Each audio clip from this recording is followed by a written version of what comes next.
तो आइए बात करते हैं work done by a constant force के बारे में।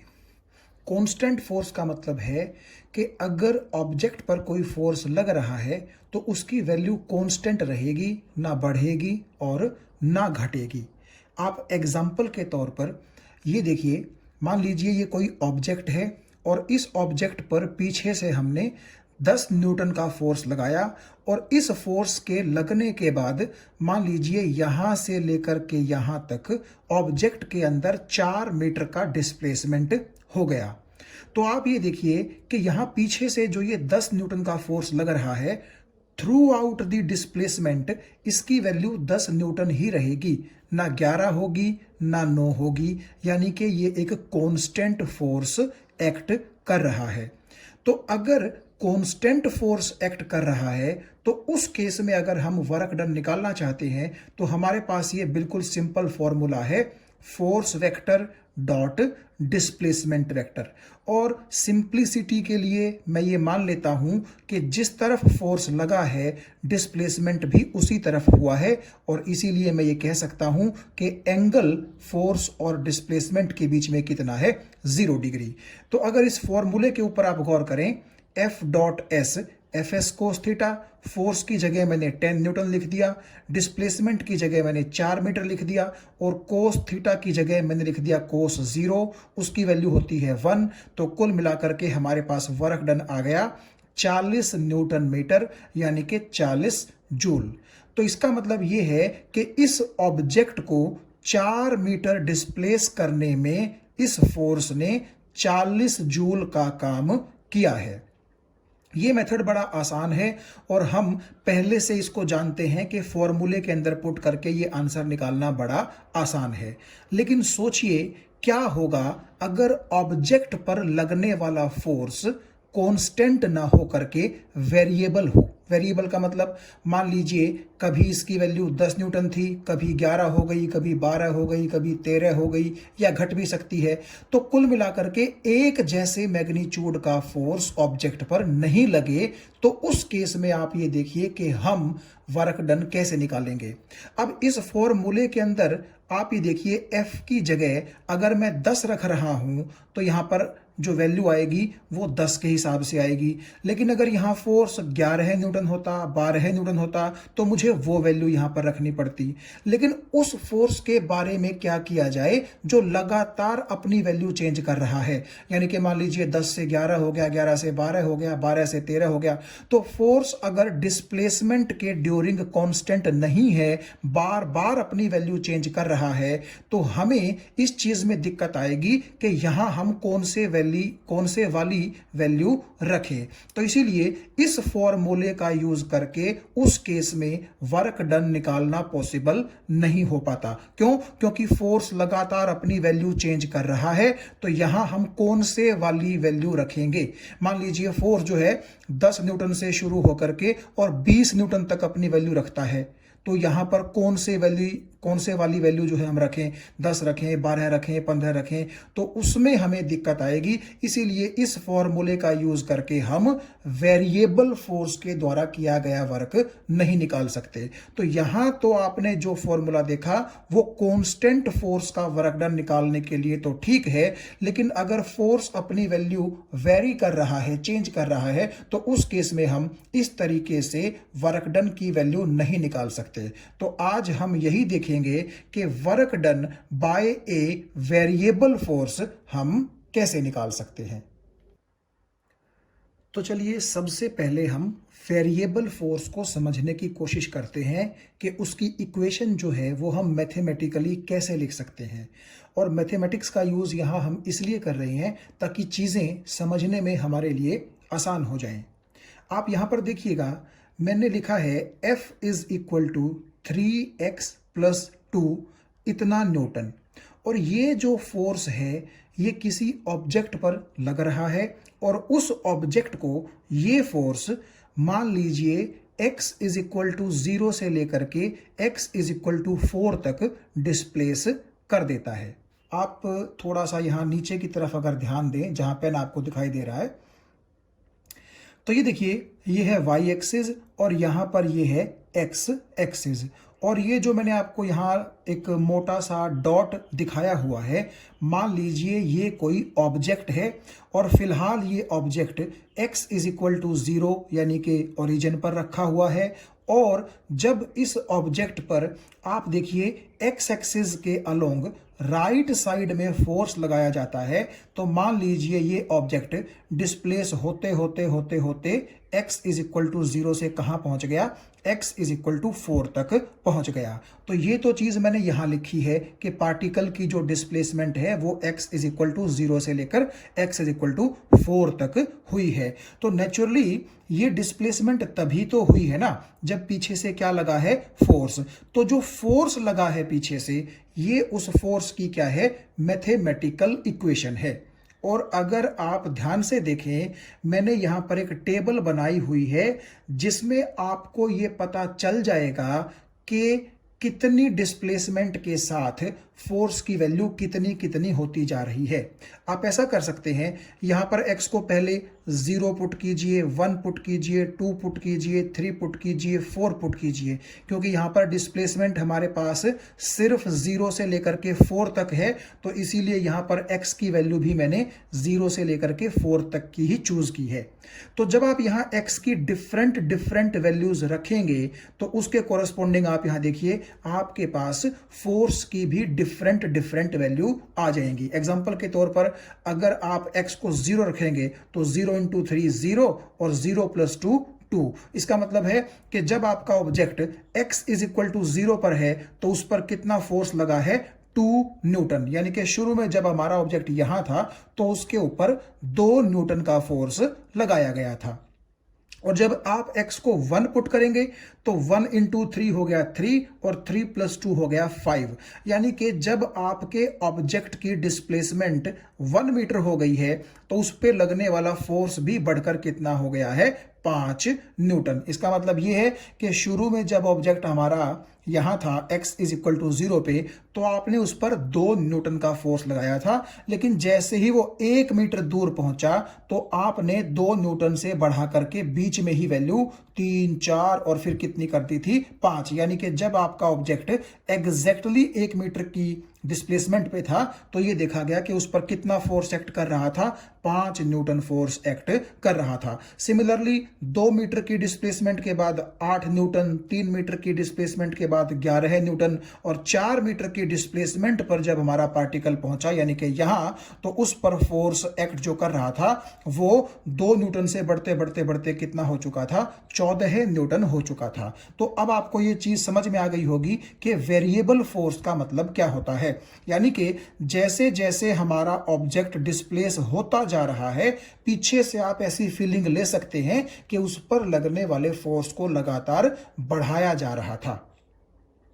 तो दिक्कत यह है कि यहां पर ठीक है डिस्प्लेसमेंट तो 4 मीटर हो गई है, लेकिन क्योंकि फोर्स वेरिएबल है, कभी उसकी वैल्यू कुछ रही है, कभी उसकी वैल्यू कुछ रही है, तो जो वर्क डन है वो पिछले मेथड से निकाला नहीं जा सकता। इसीलिए यहां पर हमें एक नए मेथड की जरूरत पड़ेगी। और उस नए मेथड पर चलने से पहले हम एक बिल्कुल आसान मेथड से ये देख लेते हैं कि कैसे इस वर्क डन को कैलकुलेट किया जाएगा।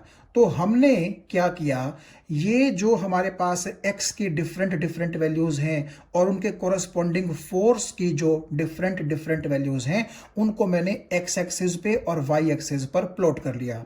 आप देखिए x जो है वो डिस्प्लेसमेंट को रिप्रेजेंट करता है, इसीलिए यहां जो x एक्सिस है इस पर मैंने डिस्प्लेसमेंट जो है वो प्लॉट कर ली। और आप ये देखिए 0 से लेकर के 4 मीटर तक है, तो मैंने यहां पर 0 से 4 मीटर तक के मार्क्स बना लिए। डिस्प्लेसमेंट किस में है, मीटर में। और अब आप एक चीज और देख सकते हैं कि फोर्स जो है वो न्यूटन में रहेगा और उसको मैंने कहां बना लिया है, वाई एक्सिस के अलोंग बना लिया है। ज्यादा से ज्यादा फोर्स मेरे पास जो है वो 14 न्यूटन है, तो मैंने यहां पर 1 2 3 एंड सो ऑन और लास्ट में 14 इक्वी पार्टीशन कर दिए हैं। यानी कि ये जो वैल्यूज हैं ये आपके फोर्स को रिप्रेजेंट करेंगी और किस यूनिट के अंदर, न्यूटन यूनिट के अंदर रिप्रेजेंट करेंगी। उसके बाद मैंने क्या किया, जैसे x 0 है तो फोर्स 2 है, तो यहां पर पॉइंट हमें मिल जाएगा। ये आपको प्लॉट करना पता ही है। तो सब पॉइंट्स को प्लॉट कर लिया और जब उन पॉइंट्स को आप मिलाएंगे तो हमारे पास ये स्ट्रेट लाइन आपको जो दिखाई दे रही है, ये हमारे पास ग्राफ आ गया। तो आप अगर समझें यहां पर किया क्या गया है, डिस्प्लेसमेंट और फोर्स के बीच में बेसिकली एक ग्राफ को प्लॉट किया गया है। और आप देखिए मैंने ये लिखा है नीचे कि जो area under force displacement graph होगा वो आपको वर्क डन देगा। यानी कि ये जो हमारा ग्राफ है इस पॉइंट से लेकर के और इस पॉइंट तक, ठीक है, ये जो लाइन आपको नजर आ रही है, इस ग्राफिकल लाइन के नीचे का जो एरिया है वो एरिया आपको क्या देगा, वर्क डन देगा। यानी कि अगर आप समझ रहे हो तो आप ये देखिएगा कि मैंने इस पॉइंट से ये नीचे परपेंडिकुलर ड्रॉ कर दिया कुछ ऐसे, और ये परपेंडिकुलर यहां आकर के मिल गया, और यहां से परपेंडिकुलर ड्रॉ कर दिया नीचे जो कि यहां आकर के मिल गया।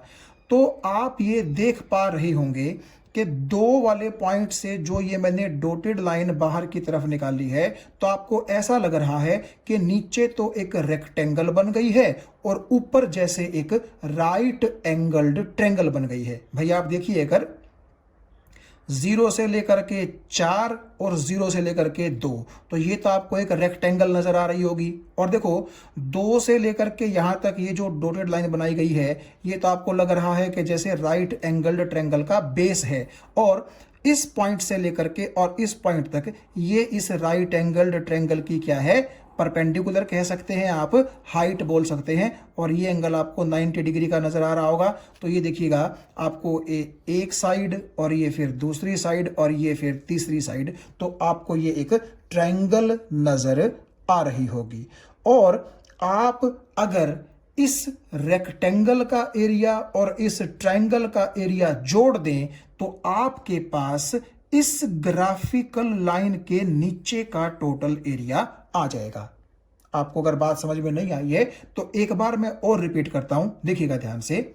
आप बिल्कुल ध्यान से देखने की कोशिश कीजिए कि ये जो आपका पॉइंट है यहां से लेकर के और यहां, और उसके बाद इस पॉइंट से लेकर के और इस पॉइंट तक ये जो स्ट्रेट लाइन आपको नजर आ रही है, तो इसके नीचे का ये जो सारा एरिया है, ये जो सारा एरिया है, ये एरिया अगर आप निकाल लें तो मैं कह रहा हूं कि वो एरिया आपको इस वेरिएबल फोर्स के द्वारा दिया गया वर्क डन देगा।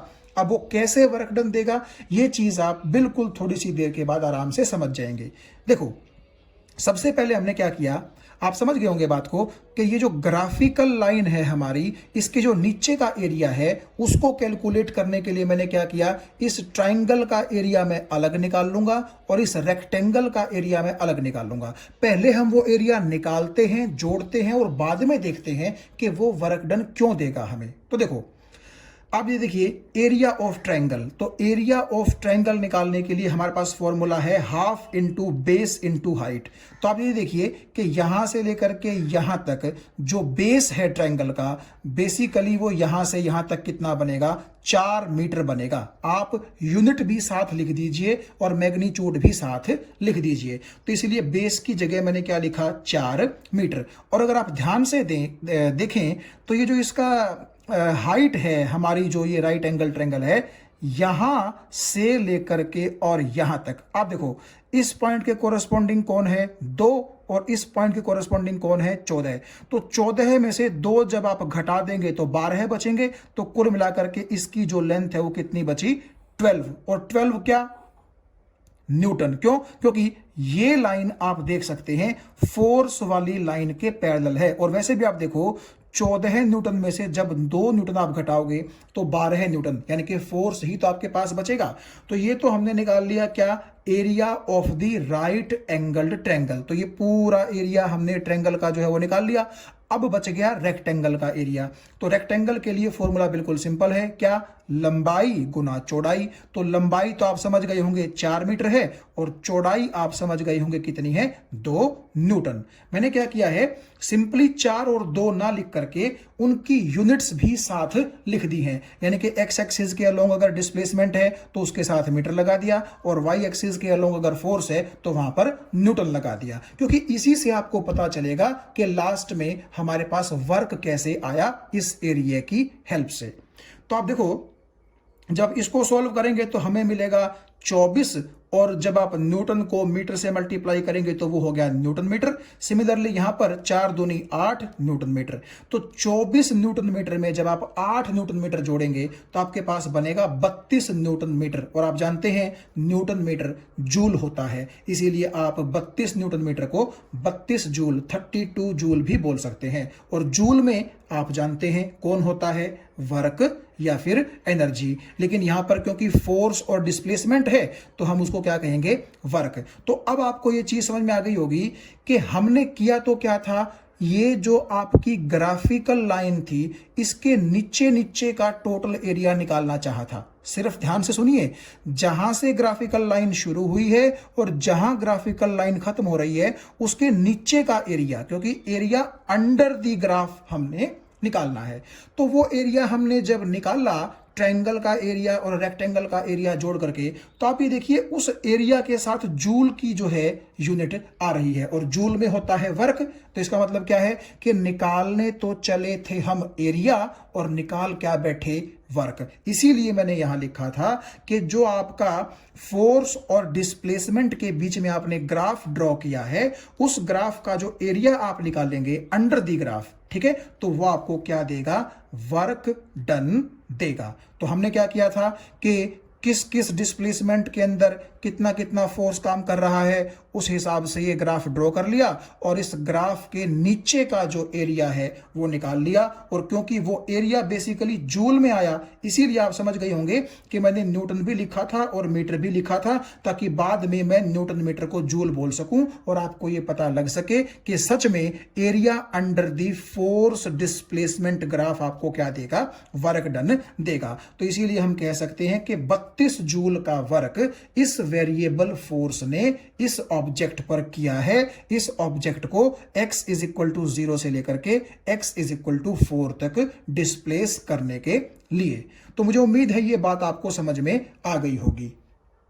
अब एक चीज यहां पर आप देखिएगा, यहां पर तो मैंने जानबूझ करके जो फोर्स की इक्वेशन थी वो आसान ली थी, और जो ग्राफ था वो भी आसान ड्रॉ किया था, ताकि आपको थोड़ा सा शुरू में आसानी से समझ में आ सके कि क्यों हम फोर्स डिस्प्लेसमेंट ग्राफ के अंडर के एरिया को वर्क डन के बराबर बोल रहे हैं। ये बात आपको समझ में आ गई होगी।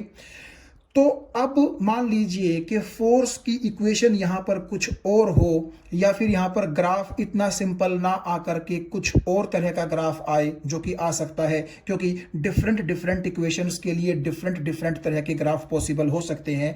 तो अगर मान लीजिए कोई ग्राफ ऐसा हो जिसमें ट्रायंगल और रेक्टेंगल ना बनती हो, तो क्या हम ये मेथड यूज कर सकते हैं? फिर नहीं, वहां पर मान लीजिए कोई ऐसी मैथमेटिकल शेप बन गई जिसके एरिया को निकालने का फॉर्मूला हमें नहीं पता, तो वहां पर हम एरिया नहीं निकाल पाएंगे और हमारे लिए मुश्किल हो जाएगा। तो यहां पर तो सिर्फ मैंने आपको एग्जांपल इसके लिए दिया था ताकि आपको एक फीलिंग आ सके कि सच में जो area under force displacement graph होता है वो हमें वर्क डन देता है। लेकिन अगर मान लीजिए हम इसी चीज को थोड़ा सा इंटीग्रेशन की हेल्प से देखें, तो वो काम हम कैसे कर सकते हैं वो हम आगे इसी वीडियो के अंदर देखेंगे, और उसी इंटीग्रेशन मेथड को हम यूज करेंगे work done by a variable force को किसी भी केस के अंदर निकालने के लिए। तो यहां आप देखिए, मैंने वही जो ग्राफ आपको पीछे दिखाया था यहां पर दोबारा वही ग्राफ बना दिया है। सिर्फ इस बार मैंने आपको वैल्यूज एक्स एक्सिस के अलोंग और वाई एक्सिस के अलोंग जो है वो बना करके नहीं दिखाई है। बाकी आप देख सकते हैं ग्राफ बिल्कुल पीछे वाला ही एकदम से आपको नजर आएगा। तो यहां आप ये देखिएगा, यहां से लेकर के और यहां तक ये जो हमें ग्राफिकल लाइन नजर आ रही है, मैंने आपसे ये कहा था कि इस ग्राफिकल लाइन के नीचे का आप क्या कैलकुलेट कर लें, एरिया, और वो एरिया ही आपको क्या देगा, वर्क डन देगा। तो हम ऐसा करते हैं कि जो ऑब्जेक्ट हमारा x इज इक्वल टू 0 से लेकर के x इज इक्वल टू 4 तक डिस्प्लेस हुआ था उसकी जो टोटल 4 मीटर की डिस्प्लेसमेंट है, हम उसको छोटे छोटे छोटे छोटे डिस्प्लेसमेंट्स में बंटा हुआ मान लेते हैं।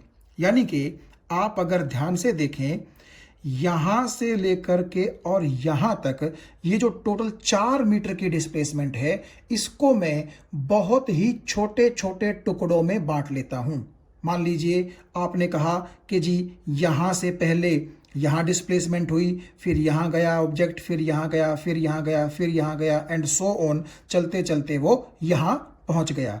तो फोर्स जब एक्स एक्सिस के अलोंग लग रहा था तो ऑब्जेक्ट को वो इस तरीके से इस तरीके से इस तरीके से इस तरीके से डिस्प्लेस ही तो कर रहा था। लेकिन हमने किया क्या, टोटल जो 4 मीटर की बड़ी डिस्प्लेसमेंट है उसको बिल्कुल छोटे छोटे छोटे छोटे टुकड़ों में मान लिया। यानी कि आप ये बोल सकते हैं कि आपने सपोज करो पहले ऑब्जेक्ट को 1 सेंटीमीटर डिस्प्लेस करवाया, फिर 2, फिर 3, फिर 4, फिर 5 एंड सो ऑन, चलते चलते चलते चलते आपने उसको टोटल मान लीजिए 400 सेंटीमीटर तक जो है डिस्प्लेस करवाया। और आप जानते हैं 400 सेंटीमीटर का मतलब क्या होता है, 4 मीटर। तो आप ये समझिए कि टोटल जो 4 मीटर की डिस्प्लेसमेंट है उसको मैं 1-1 सेंटीमीटर की डिस्प्लेसमेंट के रूप में देख रहा हूं।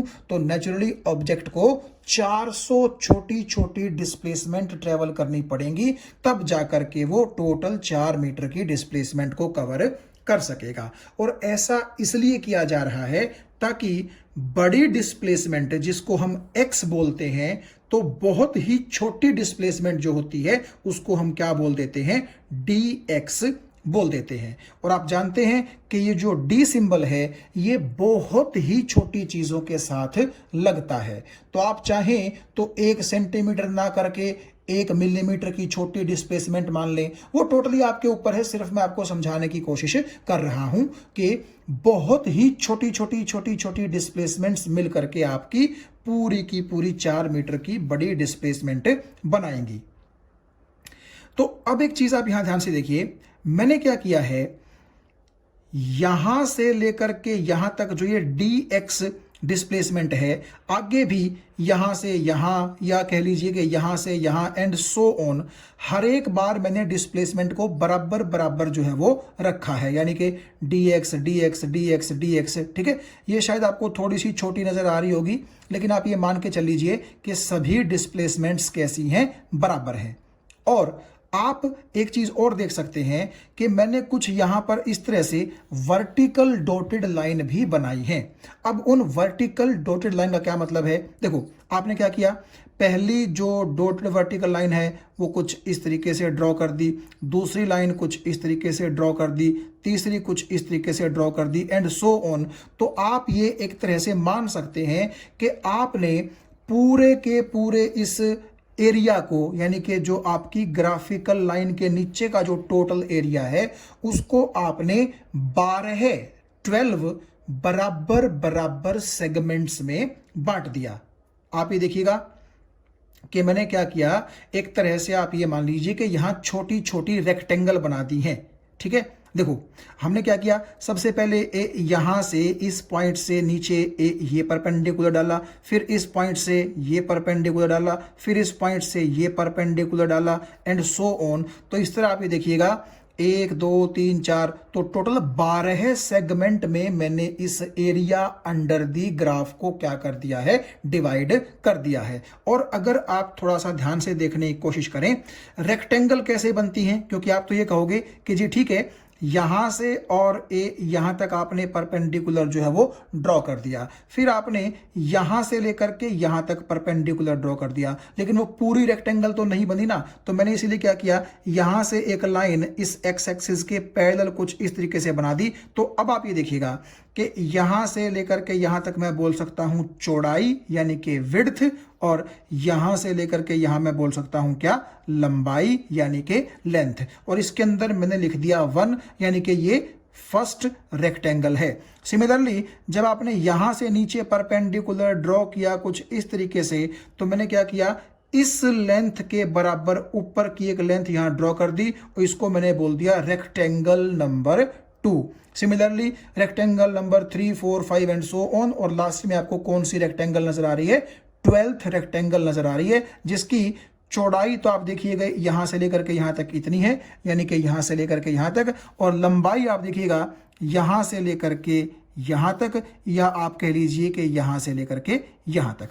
ठीक है, तो आप थोड़ा सा इस चीज पे समझने की कोशिश करें कि ये जो 12 रेक्टेंगल हैं, अगर मैं इन 12 की 12 रेक्टेंगल का एरिया निकाल लूं और वो एरिया मैं जोड़ दूं, तो क्या मेरे पास इस ग्राफिकल लाइन के नीचे का टोटल एरिया आ जाएगा? अब आप कहेंगे कि जी एरिया तो आ जाएगा, लेकिन थोड़ा एरर होगा उसके अंदर। क्यों? क्योंकि आप ये देखिए, अगर मैं थोड़ा सा आपको डार्क करके यहां दिखाऊं, ये जो आपको एक छोटी सी राइट एंगल्ड ट्रेंगल नजर आ रही है, आपको नजर आ गया होगा, ये वाली राइट एंगल ट्रेंगल, ठीक है, इसका एरिया तो हमने इंक्लूड नहीं किया। क्यों? क्योंकि आपने इस ब्रेड्थ के अकॉर्डिंग, इस ब्रेड्थ के अकॉर्डिंग, या कह लीजिए इस लेंथ के अकॉर्डिंग और इस लेंथ के अकॉर्डिंग आपने क्या किया? एरिया निकाल लिया। तो वो रेक्टेंगल नंबर 1 का एरिया जब आप निकाल रहे हो, तो उसके अंदर से ये एरिया तो एक्सक्लूड है ना, सिर्फ आपने तो रेक्टेंगल का एरिया कंसीडर किया, ये एरिया आपने क्या किया? छोड़ दिया। सिमिलरली रेक्टेंगल नंबर 2 का एरिया जब आप निकालोगे, तो आप ये जो ऊपर आपको थोड़ा सा शेडेड पोर्शन में करके दिखा रहा हूं, इसका भी एरिया आप क्या कर देंगे? एक्सक्लूड कर देंगे। तो सिमिलरली आप समझ सकते हैं कि 1, 2, 3, 4, 5, 6, 7, 8, 9, 10, 11 और फिर ये 12 है। तो 12 जो ये छोटी छोटी राइट एंगल ट्रायंगल्स बन रही हैं, इनके एरिये आप क्या कर रहे हैं? अपनी कैलकुलेशन के अंदर शामिल नहीं कर रहे हैं। तो देखा जाए तो आप जब ये ग्राफिकल लाइन के नीचे का एरिया निकालने जा रहे हैं, तो आपको इन ट्रायंगल्स का एरिया जोड़ना चाहिए। किनके साथ? इन रेक्टेंगल्स के साथ। तब जाकर के हम बोलेंगे कि जी ग्राफिकल लाइन के नीचे का पूरा एरिया हमारे पास जो है वो आ चुका है। लेकिन ये जो छोटी छोटी ट्रायंगल्स हैं, इनका एरिया अगर हम छोड़ भी देंगे, 1 मिनट के लिए आप सुनिए इस चीज को, कि अगर हम इन छोटी छोटी 12 राइट एंगल्ड ट्रायंगल्स का एरिया छोड़ भी दें, तब भी आप ये देखिए, आप समझ सकते हैं कि ज्यादातर एरिया हमने इस ग्राफ के नीचे का कैलकुलेट कर लिया है। सिर्फ थोड़ा सा ही एरिया हमसे क्या हुआ है? छूटा है। और मान लीजिए ये छूटा हुआ एरिया काफी स्मॉल है, हम इसको नेग्लेक्ट कर सकते हैं। तो इसका मतलब ये हुआ कि सिर्फ इन रेक्टेंगल्स का एरिया निकाल के और अगर हम जोड़ दें, तो हम ये बोल सकते हैं कि ग्राफिकल लाइन के नीचे का एरिया हमने लगभग क्या कर लिया है? फाइंड कर लिया है। और आप एक चीज और ध्यान से देखिएगा, ये तो मैंने आपको दिखाने के लिए यहां से लेकर के यहां तक, यानी कि जो आपकी रेक्टेंगल बनी हुई है, फिर भी इसकी विड्थ थोड़ी सी चौड़ी दिखाई है मैंने आपको। लेकिन इस dx चौड़ाई को आप जितना कम कर देंगे, यानी कि मान लीजिए आपने क्या किया, सपोज कीजिएगा यहां से एक लाइन मैं कुछ इस तरीके से ड्रॉ कर देता हूं। ये देखिएगा, ये आपको नजर आ रही होगी, ठीक है।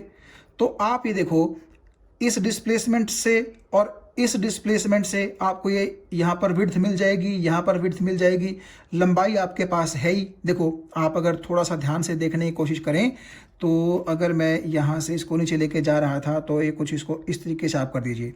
तो देखो, ये वाली जो आपकी चौड़ाई है और जो ये वाली आपकी चौड़ाई है, ये मान लो dx है, और यहां से लेकर के यहां तक ये आपकी लंबाई है। तो आपने इस रेक्टेंगल का क्या कर लिया? सारे का सारा एरिया निकाल लिया। सिमिलरली आपने इस चौड़ाई के कोरस्पॉन्डिंग, इस चौड़ाई के कोरस्पॉन्डिंग और इस लंबाई के कोरस्पॉन्डिंग मान लीजिए इस रेक्टेंगल का भी एरिया निकाल लिया। तो आपने क्या किया? सिर्फ ये थोड़ा सा एरिया ये छूटा, थोड़ा सा ये एरिया आपका छूट गया। तो अब आप ये देख सकते हैं कि जितने ज्यादा आप ये पार्टीशन कर देंगे इनके, यानी कि यहां से लेकर के यहां तक, जितने ज्यादा पार्टीशन आप करेंगे, ऊपर की तरफ जो छूटा हुआ एरिया है वो और भी कम होता जाएगा। और इसीलिए आप ये मान करके चलिए कि ये जो चौड़ाई है जिसको मैं dx बोल रहा हूं, ये इतनी कम है कि ऑलमोस्ट ऊपर छूटने वाला एरिया इतना कम है कि हम उसको क्या कर सकते हैं, नेग्लेक्ट कर सकते हैं। ठीक है, अब आप ये देखिए कि हम कैसे यहां से वर्क डन निकालेंगे। तो सुनिए, आप अगर देखें ध्यान से, यहां से लेकर के यहां तक जो डिस्प्लेसमेंट है आपको एक्स एक्सिस के लॉन्ग, वो हो गई dx। लेकिन आप देखिएगा यहां से लेकर के यहां तक मान लीजिए फोर्स की वैल्यू है F1, तो अगर यहां से यहां F1 है तो यहां से लेकर के यहां तक भी कितनी होगी, F1 होगी। तो कुल मिलाकर के लंबाई तो हो गई F1 और चौड़ाई हो गई dx। तो F1 को dx के साथ आप मल्टीप्लाई कर दें तो आपको ये जो रेक्टेंगल नंबर 1 का एरिया मिलेगा, ये आपको क्या देगा, देखो फोर्स की यूनिट होती है न्यूटन और डिस्प्लेसमेंट भले ही थोड़ी है लेकिन होगी तो न्यूटन मीटर। ठीक है ना, यानी कि डिस्प्लेसमेंट मीटर में होगी, फोर्स न्यूटन में होगा, तो आपके पास न्यूटन मीटर में क्या आ जाएगा, जूल, यानी कि वर्क। तो आपको जो पहली रेक्टेंगल का एरिया है वो क्या देगा, एक स्मॉल वर्क डन देगा। स्मॉल वर्क डन क्यों देगा, क्योंकि अगर डिस्प्लेसमेंट आपकी स्मॉल है तो वर्क भी कैसा होगा, स्मॉल। देखो वर्क का फॉर्मूला होता है Fs, मान लीजिए कोस थीटा की वैल्यू 1 है, तो देखो अगर आपकी डिस्प्लेसमेंट ही कम हुई है तो वर्क भी कैसा हुआ होगा, कम हुआ होगा। इसीलिए अगर आप डिस्प्लेसमेंट को dx बोलेंगे तो वर्क को क्या बोल देंगे, dw बोल देंगे। dw का मतलब है वेरी स्मॉल वर्क डन। तो आप ऊपर अगर यहां ध्यान से देखें, मैंने लिखा है dw1, तो dw1 का मतलब क्या है कि पहला जो हमारा रेक्टेंगल है उसके अंदर कितना स्मॉल वर्क डन हम निकाल सकते हैं। तो वो कैसे निकालेंगे, हम यहां F1 को मल्टीप्लाई कर देंगे dx के साथ, सो F1 इंटू dx। सिमिलरली दूसरी ट्रायंगल, तीसरी, चौथी, पांचवी एंड सो ऑन, तो 12 ट्रायंगल नहीं सॉरी रेक्टेंगल, दूसरी रेक्टेंगल, तीसरी रेक्टेंगल, चौथी रेक्टेंगल एंड सो ऑन, तो 12 की 12 जो रेक्टेंगल हैं आप उन सब का एरिया निकाल करके जोड़ दीजिए। तो आप एक चीज देखिए, दूसरी रेक्टेंगल के लिए डिस्प्लेसमेंट तो dx है, लेकिन अगर आप ध्यान से देखें यहां से लेकर के और यहां तक की जो लंबाई है, यानी कि जो कि आपको बेसिकली फोर्स की वैल्यू देगी, वो थोड़ी सी अलग हो गई है। यानी कि पहले अगर F1 थी तो मान लीजिए इसको मैं क्या बोल देता हूं, F2, और तीसरी के लिए F3, चौथी के लिए F4 एंड सो ऑन। तो आप ये देखिएगा dx की जगह तो आपको dx ही नजर आ रहा है, क्योंकि चौड़ाई हर एक की कैसी है, रेक्टेंगल की सेम है। ये बात आपको समझ में आ गई होगी, लेकिन फोर्स की वैल्यू अलग अलग है।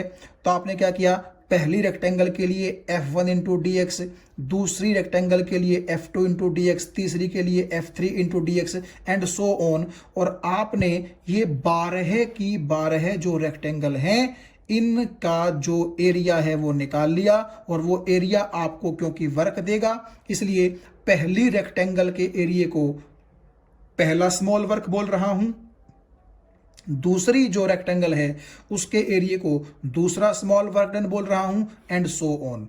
तो अगर आपसे कोई ये पूछे कि टोटल 0 से लेकर के 4 मीटर की जो हमारे ऑब्जेक्ट की डिस्प्लेसमेंट है तो उसमें टोटल कितना वर्क हुआ, तो नेचुरली इन सभी वर्क को आप क्या कर देंगे, सम कर देंगे। यानी कि जो टोटल वर्क डन आपका होगा वो होगा पहला वर्क डन प्लस दूसरा work done and so on, और लास्ट में आपका जो 12th वर्क डन है वो। तो आप ये देखिए dw1 की जगह मैं क्या लिख दूंगा, F1 dx। तो यहां पर आप देखिए dw1 की जगह मैंने F1 इंटू dx लिखा है। dw2 की जगह मैं क्या लिख दूंगा, F2 dx, ये लिख दिया, एंड बीच में आप ये डैश डैश करके सो ऑन कर दीजिए, और लास्ट में जो 12वां वर्क डन है नेचुरली उसको हमने लिख दिया फोर्स नंबर 12 इंटू dx।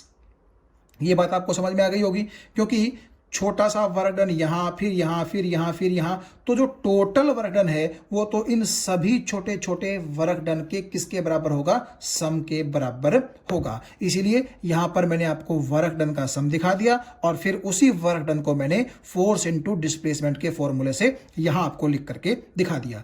तो आप यहां देखिएगा कि जो टोटल वर्क डन है, जो कि आपके छोटे छोटे छोटे छोटे वर्क डन का या एफ इंटू डी एक्स की प्रोडक्ट के जो सम है उनका जो समेशन था, तो उसको मैंने कैसे लिखा है। देखो, ये जो समेशन शब्द है, समेशन से हमें किसकी याद आती है, इंटीग्रेशन की, क्योंकि इंटीग्रेशन का मतलब भी क्या होता है, जोड़ना। तो आप यहां देखिएगा, मैंने ये यहां इंटीग्रेशन का सिंबल बना दिया है और यहां पर लिख दिया है एफ इंटू डी एक्स। क्यों? क्योंकि देखो, छोटे छोटे जो वर्क डन है, यानी कि मान लीजिए जो डी डब्ल्यू है, ठीक है, उनको समेशन करना है, तो डी डब्ल्यू के आगे मैं लगा देता हूं सिंबल ये इंटीग्रेशन का, जो कि क्या इंडिकेट करेगा, इंटीग्रेशन ऑफ डी डब्ल्यू, यानी कि जोड़ना किसका, छोटे छोटे वर्क्स का। और डी डब्ल्यू आप देखिएगा किसकी फॉर्म में है, force into displacement, force into displacement, इसलिए इस डी डब्ल्यू को मैं डी डब्ल्यू ना लिख करके सिंपली फोर्स इंटू डिस्प्लेसमेंट की प्रोडक्ट के बराबर लिख देता हूं। तो इसीलिए मैंने यहां पर एफ इंटू डी एक्स जो है वो लिख दिया। तो जो टोटल वर्क डन आपका होगा वो होगा फोर्स इंटू डिस्प्लेसमेंट की जो प्रोडक्ट है, जैसे कि आपको यहां दिखाई दे रहा है, और उनके बीच में आपको प्लस का साइन दिखाई दे रहा है, यानी कि आपने समेशन करना है, तो वो सिंबल यहां आपके पास है। और नीचे मैंने लिखा है कि ये जो समेशन आपने करना है ये लोअर लिमिट से लेकर के अपर लिमिट तक करना है। लोअर लिमिट का मतलब होता है कि शुरुआत कहां से हुई है, शुरुआत हुई है x इज इक्वल टू 0 से, और हमारा ऑब्जेक्ट चलते चलते चलते फाइनली कहां पहुंचा है, x इज इक्वल टू 4 तक। तो अपर लिमिट यानी कि फाइनल लिमिट आपकी हो जाएगी x इज इक्वल टू 4।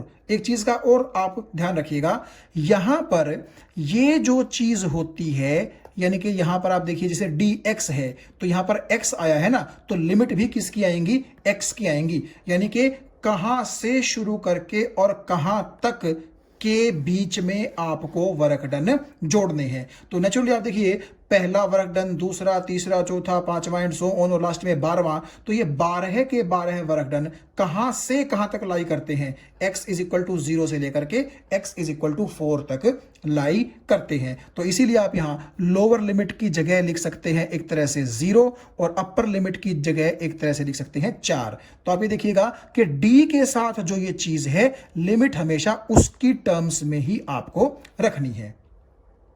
तो अब आप ये देखिए, हमारे पास जो वर्क डन का फॉर्मूला आ गया, वो आ गया क्या, कि integration of f into D x, lower limit से लेकर के अपर लिमिट तक। अब यहां पर आपको क्या करना है, सिंपली फोर्स की वैल्यू लिख देनी है। और आपको पता है हम शुरू से ही फोर्स की जो इक्वेशन है वो क्या लेकर के चल रहे हैं, 3x + 2।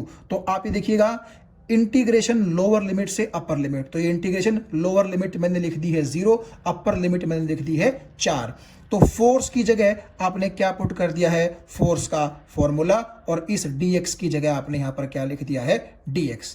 फिर मैंने क्या किया, इस dx को 3x के साथ मल्टीप्लाई कर दिया और इस dx को 2 के साथ मल्टीप्लाई कर दिया। आप यहां देख सकते हैं, जबकि इंटीग्रेशन 0 से कहां तक हम कर रहे हैं, 4 तक। उसके बाद हमने क्या किया, इस टर्म को आप देखिए अलग लिख लिया, और इस टर्म को हमने क्या लिख लिया, अलग लिख लिया। लेकिन लिमिट पहली टर्म पर भी 0 से 4 रहेगी और दूसरी पर भी कहां से कहां रहेगी, 0 से 4 तक। क्योंकि बेसिकली बात यह है कि आपने इस एक चीज को 2 पार्ट्स में तोड़ करके लिख दिया है, तो लिमिट भी आपकी दोनों पार्ट्स के ऊपर ही चली जाएगी।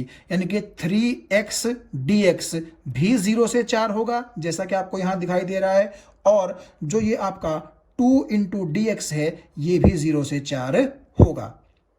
अब देखिए 3 कांस्टेंट है, इसको बाहर निकाल लिया, तो x की पावर आप यहां 1 मान सकते हैं, तो x की पावर 1 dx का इंटीग्रेशन 0 से 4, और 2 कांस्टेंट है, उसको इंटीग्रेशन से बाहर निकाल लिया, तो सिंपली dx बच जाएगा। तो सिंपली dx की बजाय मैंने यहां पर x की पावर 0 लिख दिया, क्योंकि आप समझते हैं कि x की पावर 0 जो होता है वो 1 के ही बराबर होता है, और आप dx को 1 इंटू dx लिखेंगे तब भी कोई दिक्कत नहीं होगी, क्योंकि 2 तो हमने इंटीग्रेशन से कहां निकाल लिया है, बाहर निकाल लिया है। तो इसीलिए dx आपको अकेला यहां नजर ना आए, इसीलिए मैंने यहां पर x की पावर क्या लिख दी, 0। अब देखिए, ये जो हमारे पास फॉर्मूला होता है इंटीग्रेशन ऑफ x की पावर n dx, वो इसके बराबर होता है, पावर में एक जुड़ेगा और उसी चीज से आपको क्या करना है, डिवाइड। तो देखो 3 कांस्टेंट है, उसको यहां लिख दिया। अब x की पावर यहां 1 है, तो 1 + 1 क्या हो जाएगा 2, तो x² 2 आ जाएगा। तो यहां पर हमने लिख दिया x² 2। लिमिट है 0 से 4, तो 0 से 4, बीच में प्लस का निशान है तो प्लस का निशान लगाइए। 2 कांस्टेंट है तो 2 को यहां लिखिए। और फिर आप देखिए x की पावर 0 है, तो 0 + 1 क्या हो जाएगी, सिंपली 1, और डिवाइड बाय 1, तो x की 1/1 तो सिंपली x हो जाएगा। और आपका लिमिट होगा 0 से 4 तक, तो लिमिट हो गया 0 से 4। फिर हम क्या करते हैं, लिमिट के लिए आपको पता है जो ये वेरिएबल चीज होती है, इसकी जगह पहले रखते हैं अपर लिमिट, और फिर उसमें से माइनस कर देते हैं यहां पर क्या रख के, लोअर लिमिट रख करके। तो अब देखिए 3 की जगह तो 3 है, x की जगह पहले 4 रखो तो 4 का स्क्वायर आ गया, और बटे 2 है ही है, फिर बीच में माइनस का निशान, और फिर x की जगह आपने लोअर लिमिट रखनी है, यानी कि 0 का स्क्वायर बाय 2।